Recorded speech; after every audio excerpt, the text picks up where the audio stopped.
I feel amazed with just batteries. It can just move like this. That is facing the consequences of global warming and climate change. The need to be able to combat global warming.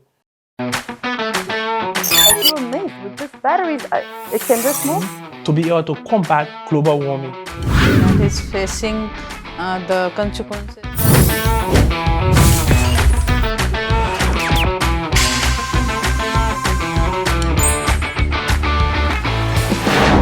Ladies and gentlemen, welcome to the E-Talk.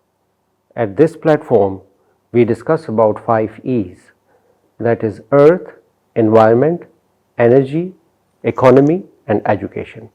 I'm joined by my 3 brilliant guests today. On my right is Habiba. She is from Egypt and she is a business analyst. On my left is Lakshmi. She belongs to Nepal and she is an analyst. On my far left is Mr. Tukon. He is from Liberia and he is a development specialist. Today's topic is extremely important as we know that the world is confronted with a huge problem, and the problem is of rising global temperatures. In recent years, due to global warming, high temperature records have been set frequently around the world. Climate change has led to a current warming of 1.3 degrees Celsius. In 2023, several regions, including Antarctica, are experiencing high temperatures. How do you think that global warming is actually affecting the lives of the people and also different countries? You can give example of Egypt as well. Recently, the temperature has been rising in a very bad way. Like, we have been having temperature to 44, which we have never had before. It's causing a lot of injuries to especially the old people. We have been facing a lot of heat strokes. A lot of people has been affected by taken to the hospital from getting ill. A lot of crops have been damaged from the heat, which affected the production of the food, which also affected our consumption because we cannot consume as we used to do. So the global warming is affecting not only Egypt, all the countries in a very bad way. Nepal is one of the most vulnerable country among the world that is facing the consequences of global warming and climate change. And we have huge range of Himalaya. Because of global warming, glaciers from Himalayas are melting. There are so many consequences, that immediate consequences and long-term consequences. For example, we are having natural disasters like floods and landslides, etc. And for long-term consequences, drought and agriculture and forest degradation, etc. So that is making the economy 2% GDP is decreasing per year because of that climate change. So it is very serious issue for the country like Nepal. Africa is not an industrious nation. It's a growing, it's a developing country. So Africa does not have the equipment. Africa does not have the infrastructure they need to be able to combat global warming. In 2014, West Africa witnessed the outbreak of the Ebola virus that resulted from the Congo River after the water was polluted and monkeys consumed the water and died. Humans entered the forest, ate the animal, and they also died. And then the virus spread. Thanks to China and other countries who came in later to be able to curtail the virus, but thousands of people lost their lives. Why? Because Africa does not have the equipment, they do not have the necessary infrastructure. And adequate technology. Adequate technology, very good, to be able to curtail the issue about global warming.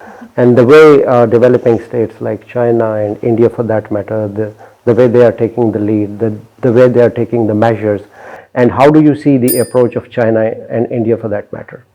I've been in China. And I've noticed they have the garbage bins everywhere. Everywhere they have it divided. some for the disposable, the recyclable, the waste, or they are already implementing this in their lives. I had Chinese friends. When I went to their home, even inside the home, when they were throwing the garbage, they first started dividing them into different bags. So they are already doing this by starting by their own selves. And also China made a huge, amazing initiative by doing the electrical cars. And even the bicycles, walking with electricity, I feel amazed. With just batteries, it can just move like this. And actually in my country, Egypt, they have been starting to try to implement this by importing the electric cars. And even they had a new rule that you can import a car or buy a car from outside Egypt and get it inside, and we will reduce the taxes. So the initiative that we're doing is really good. It was announced in 2022 that Egypt is going to hold the COP27 that was made by the UN to share and to raise awareness regarding the global warming and the right actions that need to be done. And the government of Nepal is very serious and sensitive in climate change, as it has endorsed the Paris Agreement, and it has targeted the ambitious legal terms that it will be zero emitter up to 2045. And by 2030, it will increase the renewable energy, and it will assist the affected people properly. So we have very good legal and institutional mechanism to fight against climate change and its consequences. Are you aware that the great step that China and India have taken to curtail the issue that has to do with global warming have not been publicized by any of the Western media because it is not in their interest? That's right. Because it is not in their interest. But when it is in their interest, they are going to embrace it and show that, it is publicized. Yes. If we talk about the Donald Trump action that he decided, he said, his statement was at that time, if we follow the Paris Agreement, we will lose 6.5 million jobs and 3 trillion GDP will be lost. Yes. So it is not in benefit of US people, and that's why we wouldn't go through this. He was totally selfish. How can we imagine that President of US is comparing 6.5 million jobs with 8 million people? He is comparing 3 trillion GDP with thousands of trillion GDP of other countries. And human lives. Human lives matter first. Absolutely. And now after in 2021, Biden again endorsed the Paris Agreement. That is very welcomeable. And if we talk about China, China is having very good initiations. This is very welcoming also. These mega initiatives, for example, and the Paris Agreement, don't you think so that they again serve the cause of those countries who actually have their a large share they put into such organizations? Yeah. Are they equitable? Are they only serving the developed states, or they are serving the entire humanity? This is very important issue you have raised. According to the research, even individual of developed country emits 800 metric ton greenhouse gas in a year. Can you believe this? This individual and corporate house are emitting. Individual consumption emission is 49%, which is emits by 10% people only. 10% richest people, wealthiest people. And if we talk about corporate house, are emitting 52% of industrial emissions from the industrial revolution to now. This is the very dangerous picture if we talk about the global warming. We need to be very sensitive. A country like Nepal and Pakistan are not emitting like individual or a corporate house, and 100 corporate houses are emitting huge number of greenhouse gas.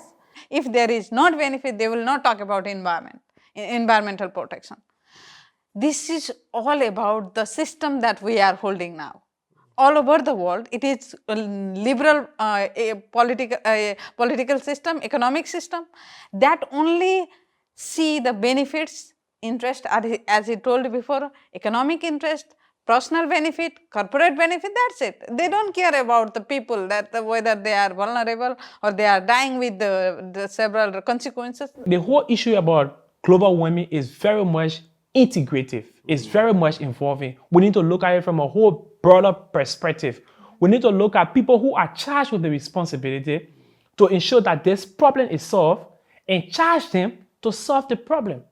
But they are coming up with policies to increase the problem and also cause additional problem. When I was in my country, so under international relations, I read about IMF, World Bank, World Health Organization, and all of the different global institutions. I nearly shed tears. If you look at their policies only suit themselves.